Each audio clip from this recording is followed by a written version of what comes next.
قلعہ نائم کے بعد قلعہ صعب قوت اور حفاظت کے لحاظ سے دوسرا سب سے بڑا مضبوط قلعہ تھا۔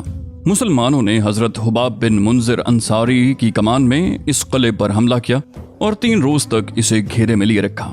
تیسرے دن رسول اللہ نے اس قلعے کی فتح کے لیے خصوصی دعا فرمائی۔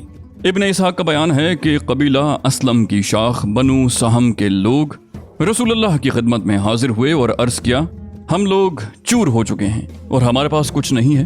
آپ علیہ السلام نے فرمایا، یا اللہ، تجھے ان کا حال معلوم ہے، تو جانتا ہے کہ ان کے اندر قوت نہیں اور میرے پاس بھی کچھ نہیں کہ میں انہیں دوں، لہٰذا انہیں یہود کے ایسے قلعے کی فتح سے سرفراز فرما جو سب سے زیادہ کارآمد ہوں اور جہاں سب سے زیادہ خوراک اور چربی دستیاب ہو۔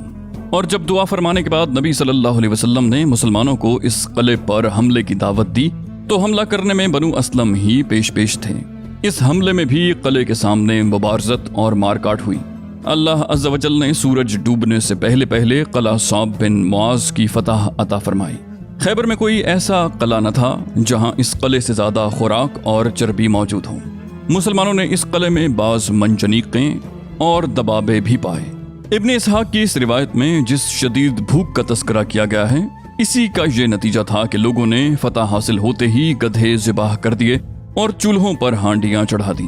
لیکن جب رسول اللہ کو اس بات کا علم ہوا تو آپ علیہ السلام نے گھریلو گدھے کے گوشت سے منع فرما دیا۔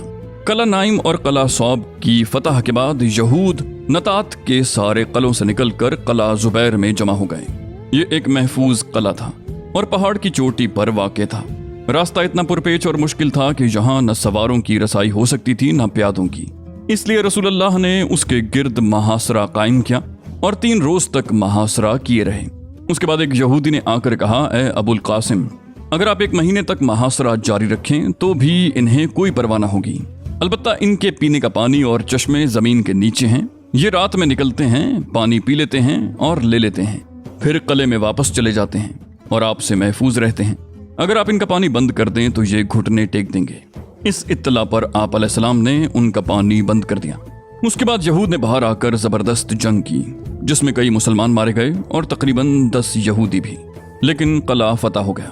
قلعہ زبیر سے شکست کھانے کے بعد یہود حصن ابی میں قلعہ بند ہو گئے۔ مسلمانوں نے اس کا بھی محاصرہ کر لیا۔ اب کی بار 2 شہزور جانباز یہودی یک کے بعد دیگرے دعوت مبارزت دیتے ہوئے میدان میں اترے اور دونوں ہی مسلمان جانبازوں کے ہاتھوں مارے گئے۔ دوسرے یہودی کے قاتل سرخ پٹی والے مشہور جاں فروش حضرت ابو دجانہ سماک بن خرشہ انصاری رضی اللہ عنہ تھے۔ وہ دوسرے یہودی کو قتل کر کے نہایت تیزی سے قلعے میں جا گھسے اور ان کے ساتھ ہی اسلامی لشکر بھی قلعے میں جا گھسا۔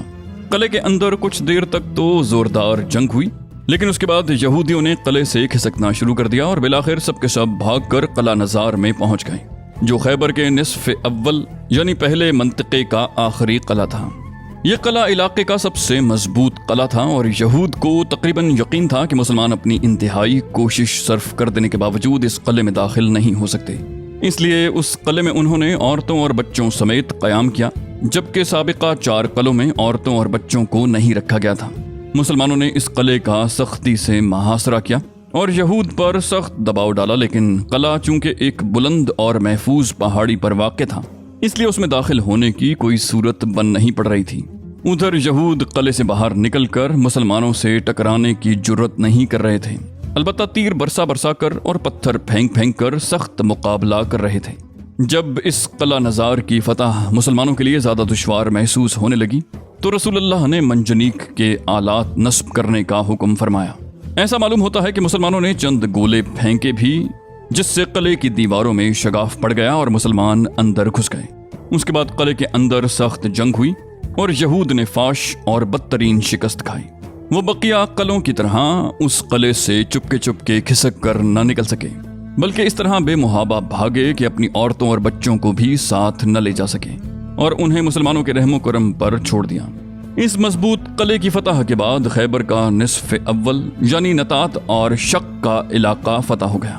اس علاقے میں چھوٹے چھوٹے کچھ مزید قلعے بھی تھے، لیکن اس قلعے کے فتح ہوتے ہی یہودیوں نے ان باقی ماندہ قلعوں کو بھی خالی کر دیا اور شہر خیبر کے دوسرے منطقے یعنی قتیبہ کی طرف بھاگے۔ نطات اور شق کا علاقہ فتح ہو چکا تو رسول اللہ نے قتیبہ اور سلالم کے علاقے کا رخ کیا۔ سلالم بنو نزیر کے ایک مشہور یہودی ابو الحقیق کا قلعہ تھا۔ ادھر نطات اور شق کے علاقے سے شکست کھا کر بھاگنے والے سارے یہودی بھی یہیں پہنچے تھے اور نہایت ٹھوس قلعہ بندی کر لی تھی۔ اہل مغازی کے درمیان اختلاف ہے کہ یہاں کے تینوں قلعوں میں سے کسی قلعے پر جنگ ہوئی یا نہیں۔ ابن اسحاق کے بیان میں یہ صراحت ہے کہ قلعہ قموس کی فتح کرنے کے لیے جنگ لڑی گئی، بلکہ اس کے سیاق سے یہ بھی معلوم ہوتا ہے کہ یہ قلعہ محض جنگ کے ذریعے فتح کیا گیا اور یہودیوں کی طرف سے خود سپردگی کے لیے یہاں کوئی بات چیت نہیں ہوئی۔ لیکن واقدی نے دو ٹوک الفاظ میں صراحت کی ہے کہ اس علاقے کے تینوں قلعے بات چیت کے ذریعے مسلمانوں کے حوالے کیے گئے۔ ممکن ہے قلعہ قموس کی حوالگی کے لیے کسی قدر جنگ کے بعد گفت و شنید ہوئی، البتہ باقی دونوں قلعے کسی جنگ کے بغیر مسلمانوں کے حوالے کیے گئے۔ جب رسول اللہ اس علاقے قتیبہ میں تشریف لائے تو وہاں کے باشندوں کا سختی سے محاصرہ کیا۔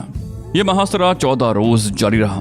یہود اپنے قلعوں سے نکل ہی نہیں رہے تھے، یہاں تک کہ رسول اللہ نے قصد فرمایا کہ منجنیق نصب فرمائیں۔ جب یہود کو تباہی کا یقین ہو گیا تو انہوں نے رسول اللہ سے صلح کے لیے سلسلہ جنبانی کی۔ پہلے ابن ابی الحقیق نے رسول اللہ کے پاس پیغام بھیجا کہ کیا میں آپ علیہ السلام کے پاس آ کر بات چیت کر سکتا ہوں؟ آپ علیہ السلام نے فرمایا ہاں، اور جب یہ جواب ملا تو اس نے آپ علیہ السلام کے پاس حاضر ہو کر اس شرط پر صلح کر لی کہ قلعے میں جو فوج ہے اس کی جان بخشی کر دی جائے گی اور ان کے بال بچے انہی کے پاس رہیں گے، یعنی انہیں لونڈی اور غلام نہیں بنایا جائے گا، بلکہ وہ اپنے بال بچوں کو لے کر خیبر کی سرزمین سے نکل جائیں گے اور اپنے اموال، باغات، زمینیں، سونے چاندی، گھوڑے، زرہیں رسول اللہ کے حوالے کر دیں گے۔ صرف اتنا کپڑا لے جائیں گے جتنا ایک انسان کی پشت اٹھا سکے۔ رسول اللہ نے فرمایا اور اگر تم لوگوں نے مجھ سے کچھ چھپایا تو پھر اللہ اور اس کے رسول بری ذمہ ہوں گے۔ یہود نے یہ شرط منظور کر لی اور مصالحت ہو گئی۔ اس مصالحت کے بعد تینوں قلعے مسلمانوں کے حوالے کر دیے گئے اور اس طرح خیبر کی فتح مکمل ہو گئی۔ لیکن اس معاہدے کے بعد ابو الحقیق کے دونوں بیٹوں نے بہت سا مال غائب کر دیا۔ ایک کھال غائب کر دی جس میں مال اور حیی بن اخطب کے زیورات تھے۔ اسے حیی بن اخطب مدینے سے بنو نزیر کی جلاوطنی کے وقت اپنے ہمراہ لایا تھا۔ ابن اسحاق کا بیان ہے کہ رسول اللہ کے پاس کنانہ بن ابی الحقیق لایا گیا۔ اس کے پاس بنو نزیر کا خزانہ تھا، لیکن آپ علیہ السلام نے دریافت کیا تو اس نے یہ تسلیم کرنے سے انکار کیا کہ اسے خزانے کی جگہ کے بارے میں کوئی علم ہے۔ اس کے بعد ایک یہودی نے آ کر بتایا کہ میں کنانہ کو روزانہ اس ویرانے کا چکر لگاتے ہوئے دیکھتا تھا۔ اس پر رسول اللہ نے کنانہ سے فرمایا یہ بتاؤ کہ اگر یہ خزانہ ہم نے تمہارے پاس سے برآمد کر لیا تو پھر ہم تمہیں قتل کر دیں گے نا؟ اس نے کہا جی ہاں۔ آپ علیہ السلام نے ویرانہ کھودنے کا حکم دیا اور اس سے کچھ خزانہ برآمد ہوا۔ پھر باقی ماندہ خزانے کے متعلق آپ علیہ السلام نے دریافت کیا تو اس نے پھر ادائیگی سے انکار کر دیا۔ اس پر آپ علیہ السلام نے اسے حضرت زبیر کے حوالے کر دیا اور فرمایا اسے سزا دو یہاں تک کہ اس کے پاس جو کچھ ہے وہ سب کا سب ہمیں حاصل ہو جائے۔ حضرت زبیر نے اس کے سینے پر چکماک کی ٹھوکریں ماری یہاں تک کہ اس کی جان پر بنائی۔ پھر اسے رسول اللہ نے محمد بن مسلمہ کے حوالے کر دیا اور انہوں نے محمود بن مسلمہ کے بدلے اس کی گردن مار دی۔ محمود سایہ حاصل کرنے کے لیے قلعہ نائم کی دیوار کے نیچے بیٹھے تھے کہ اس شخص نے ان پر چکی کا پاٹ گرا کر انہیں قتل کر دیا تھا۔ ابن قیم کا بیان ہے کہ رسول اللہ نے ابو الحقیق کے دونوں بیٹوں کو قتل کروا دیا اور ان دونوں کے خلاف مال چھپانے کی گواہی کنانہ کے چچیرے بھائی نے دی تھی۔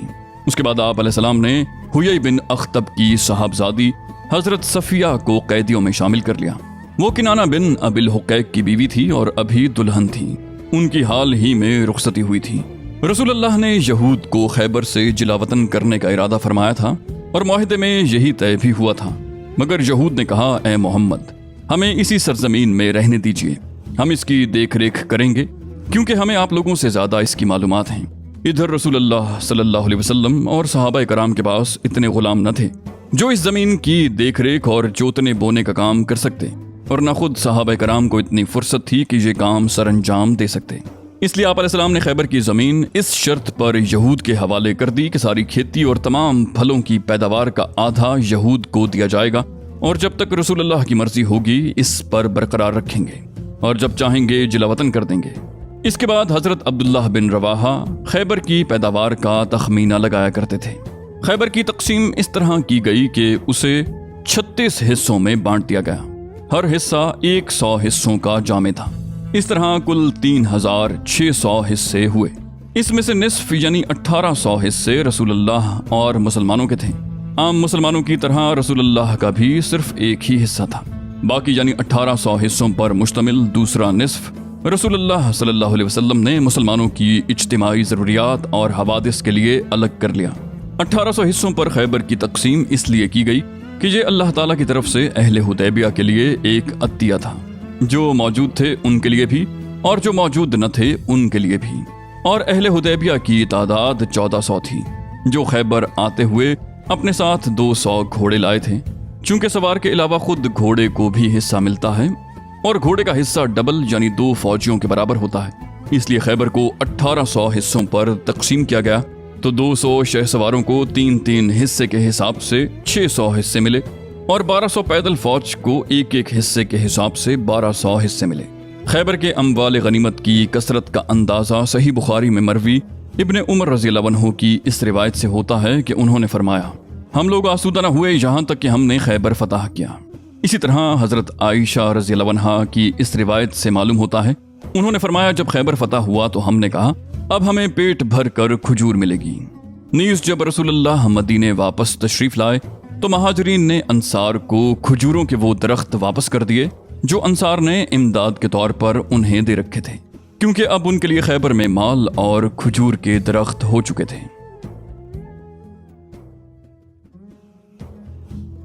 اسی غزوے میں حضرت جعفر بن ابی طالب رضی اللہ عنہ خدمت نبوی میں حاضر ہوئے۔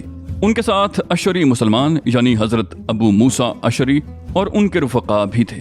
حضرت ابو موسیٰ اشری کا بیان ہے کہ یمن میں ہمیں رسول اللہ کے ظہور کا علم ہوا تو ہم لوگ یعنی میں اور میرے 2 بھائی اپنی قوم کے 50 آدمیوں سمیت اپنے وطن سے ہجرت کر کے ایک کشتی پر سوار آپ علیہ السلام کی خدمت میں روانہ ہوئے، لیکن ہماری کشتی نے ہمیں نجاشی کے ملک حبشہ میں پھینک دیا۔ وہاں حضرت جعفر اور ان کے رفقا سے ملاقات ہوئی۔ انہوں نے بتایا کہ رسول اللہ نے ہمیں بھیجا ہے اور یہیں ٹھہرنے کا حکم دیا ہے اور آپ لوگ بھی ہمارے ساتھ ٹھہر جائیے۔ چنانچہ ہم لوگ بھی ان کے ساتھ ٹھہر گئے اور خدمت نبوی میں اس وقت پہنچ سکے جب آپ خیبر فتح کر چکے تھے۔ آپ علیہ السلام نے ہمارا بھی حصہ لگایا، لیکن ہمارے علاوہ کسی بھی شخص کا جو فتح خیبر میں موجود نہ تھا کوئی حصہ نہ لگایا، صرف شرکائے جنگ ہی کا حصہ لگایا۔ البتہ حضرت جعفر اور ان کے رفقا کے ساتھ ہماری کشتی والوں کا بھی حصہ لگایا اور ان کے لیے بھی مال غنیمت تقسیم کیا۔ اور جب حضرت جعفر نبی علیہ السلام کی خدمت میں پہنچے تو آپ علیہ السلام نے ان کا استقبال کیا اور انہیں بوسہ دے کر فرمایا، واللہ میں نہیں جانتا کہ مجھے کس بات کی خوشی زیادہ ہے، خیبر کی فتح کی یا جعفر کی آمد کی۔ یاد رہے کہ ان لوگوں کو بلانے کے لیے رسول اللہ نے حضرت عمر بن امیہ دمری کو نجاشی کے پاس بھیجا تھا اور اس سے کہلوایا تھا کہ وہ ان لوگوں کو آپ علیہ السلام کے پاس روانہ کر دیں۔ چنانچہ نجاشی نے 2 کشتیوں پر سوار کر کے انہیں روانہ کر دیا۔ یہ کل 16 آدمی تھے اور ان کے ساتھ ان کے باقی ماندہ بچے اور عورتیں بھی تھیں۔ بقیہ لوگ اس سے پہلے مدینہ آ چکے تھے۔ ہم بتا چکے ہیں کہ جب حضرت صفیہ کا شوہر کنانہ بن ابی الحقیق اپنی بدعہدی کے سبب قتل کر دیا گیا تو حضرت صفیہ قیدی عورتوں میں شامل کر لی گئیں۔ اس کے بعد جب یہ قیدی عورتیں جمع کی گئیں تو حضرت دہیہ بن خلیفہ کلبی رضی اللہ عنہ نے نبی کی خدمت میں آ کر عرض کیا، اے اللہ کے نبی، مجھے قیدی عورتوں میں سے ایک لونڈی دے دیجیے۔ آپ علیہ السلام نے فرمایا، جاؤ اور ایک لونڈی لے لو۔ انہوں نے جا کر حضرت صفیہ بنت حیی کو منتخب کیا۔ اس پر ایک آدمی نے آپ کے پاس آ کر عرض کیا کہ اے اللہ کے نبی، آپ نے بنی قریظہ اور بنی نزیر کی سیدہ صفیہ کو دہیہ کے حوالے کر دیا، حالانکہ وہ صرف آپ کے شایع نشان ہیں۔ آپ علیہ السلام نے فرمایا، دہیہ کو صفیہ سمیت بلاؤ۔ حضرت دہیہ ان کو ساتھ لیے حاضر ہوئے۔ آپ نے انہیں دیکھ کر حضرت دہیہ سے فرمایا کہ قیدیوں میں سے کوئی دوسری لونڈی لے لو۔ پھر آپ علیہ السلام نے حضرت صفیہ پر اسلام پیش کیا، انہوں نے اسلام قبول کر لیا۔ اس کے بعد آپ علیہ السلام نے انہیں آزاد کر کے ان سے شادی کر لی اور ان کی آزادی ہی کو ان کا مہر قرار دیا۔ مدینہ واپسی میں سد صحبہ پہنچ کر حیض سے پاک ہو گئیں۔ اس کے بعد حضرت ام سلیم رضی اللہ عنہا نے انہیں آپ کے لیے آراستہ کیا اور رات کو آپ علیہ السلام کے پاس بھیج دیا۔ آپ علیہ السلام نے دلہے کی حیثیت سے ان کے ہمراہ صبح کی اور کھجور، گھی اور ستو ملا کر ولیمہ کھلایا اور راستے میں 3 روز شبہائے عروسی کے طور پر ان کے پاس قیام فرمایا۔ اس موقع پر آپ علیہ السلام نے ان کے چہرے پر ہرا نشان دیکھا۔ دریافت فرمایا، یہ کیا ہے؟ کہنے لگیں، یا رسول اللہ، آپ کے خیبر آنے سے پہلے میں نے خواب دیکھا تھا کہ چاند اپنی جگہ سے ٹوٹ کر میری آغوش میں آ گرا ہے۔ باخدا مجھے آپ کے معاملے کا کوئی تصور بھی نہ تھا۔ لیکن میں نے یہ خواب اپنے شوہر سے بیان کیا تو اس نے میرے چہرے پر تھپڑ رسید کرتے ہوئے کہا، یہ بادشاہ جو مدینے میں ہے تم اس کی آرزو کر رہی ہو۔ خیبر کی فتح کے بعد جب رسول اللہ مطمئن اور یکسو ہو چکے تو سلام بن مشکم کی بیوی زینب بنت حارث نے آپ علیہ السلام کے پاس بھنی ہوئی بکری کا ہدیہ بھیجا۔ اس نے پوچھ رکھا تھا کہ رسول اللہ کون سا عضو زیادہ پسند کرتے ہیں، اور اسے بتایا گیا تھا کہ دستہ، اس لیے اس نے دستے میں خوب زہر ملا دیا تھا اور اس کے بعد بقیہ حصہ بھی زہر آلود کر دیا تھا۔ پھر اسے لے کر وہ رسول اللہ کے پاس آئی اور آپ علیہ السلام کے سامنے رکھا تو آپ علیہ السلام نے دستہ اٹھا کر اس کا ایک ٹکڑا چبایا، لیکن نگلنے کی بجائے تھوک دیا۔ پھر فرمایا کہ یہ ہڈی مجھے بتا رہی ہے کہ اس میں زہر ملایا گیا ہے۔ اس کے بعد آپ علیہ السلام نے زینب کو بلایا تو اس نے اقرار کر لیا۔ آپ علیہ السلام نے پوچھا کہ تم نے ایسا کیوں کیا؟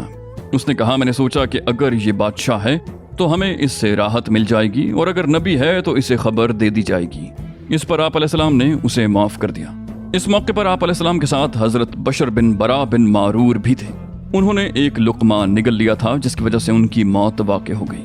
روایات میں اختلاف ہے کہ آپ نے اس عورت کو معاف کر دیا تھا یا قتل کر دیا تھا۔ تطبیق اس طرح دی گئی ہے کہ پہلے تو آپ علیہ السلام نے معاف کر دیا تھا، لیکن جب حضرت بشر کی موت واقع ہو گئی تو پھر قصاص کے طور پر قتل کر دیا۔ خیبر کے مختلف مارکوں میں کل مسلمان جو شہید ہوئے ان کی تعداد 16 ہے۔ 4 قریش سے، 1 قبیلہ اشجع سے، 1 قبیلہ اسلم سے، 1 اہل خیبر سے اور بقیہ انصار سے۔ ایک قول یہ بھی ہے کہ ان مارکوں میں کل 18 مسلمان شہید ہوئے۔ علامہ منصور پوری نے 19 لکھا ہے۔ پھر وہ لکھتے ہیں، اہل سیر نے شہدائے خیبر کی تعداد 15 لکھی ہے۔ مجھے تلاش کرتے ہوئے 23 نام ملے۔ زنیف بن وائلہ کا نام صرف واقدی نے اور زنیف بن حبیب کا نام صرف طبری نے لیا ہے۔ بشر بن برا بن معرور کا انتقال خاتمہ جنگ کے بعد زہر آلود گوشت کھانے سے ہوا جو نبی علیہ السلام کے لیے زینب یہودیہ نے بھیجا تھا۔ بشر بن عبد المنذر کے بارے میں 2 روایات ہیں، ایک یہ کہ بدر میں شہید ہوئے اور دوسری جنگ خیبر میں شہید ہوئے۔ میرے نزدیک اول روایت قوی ہے۔ دوسرے فریق یعنی یہود کے مقتولین کی تعداد 93 ہے۔ رسول اللہ نے خیبر پہنچ کر محیصہ بن مسعود کو اسلام کی دعوت دینے کے لیے فتق کے یہود کے پاس بھیج دیا تھا، لیکن اہل فتق نے اسلام قبول کرنے میں دیر کی۔ مگر جب اللہ نے خیبر فتح فرما دیا تو ان کے دلوں میں روب پڑ گیا اور انہوں نے رسول اللہ کے پاس آدمی بھیج کر اہل خیبر کے معاملے کے مطابق فتق کی نصف پیداوار دینے کی شرائط پر مصالحت کی پیشکش کی۔ آپ نے پیشکش قبول کر لی اور اس طرح فتق کی سرزمین خالص رسول اللہ کے لیے ہوئی، کیونکہ مسلمانوں نے اس پر گھوڑے اور اونٹ نہیں دوڑائے تھے، یعنی اسے بزور شمشیر فتح نہیں کیا تھا۔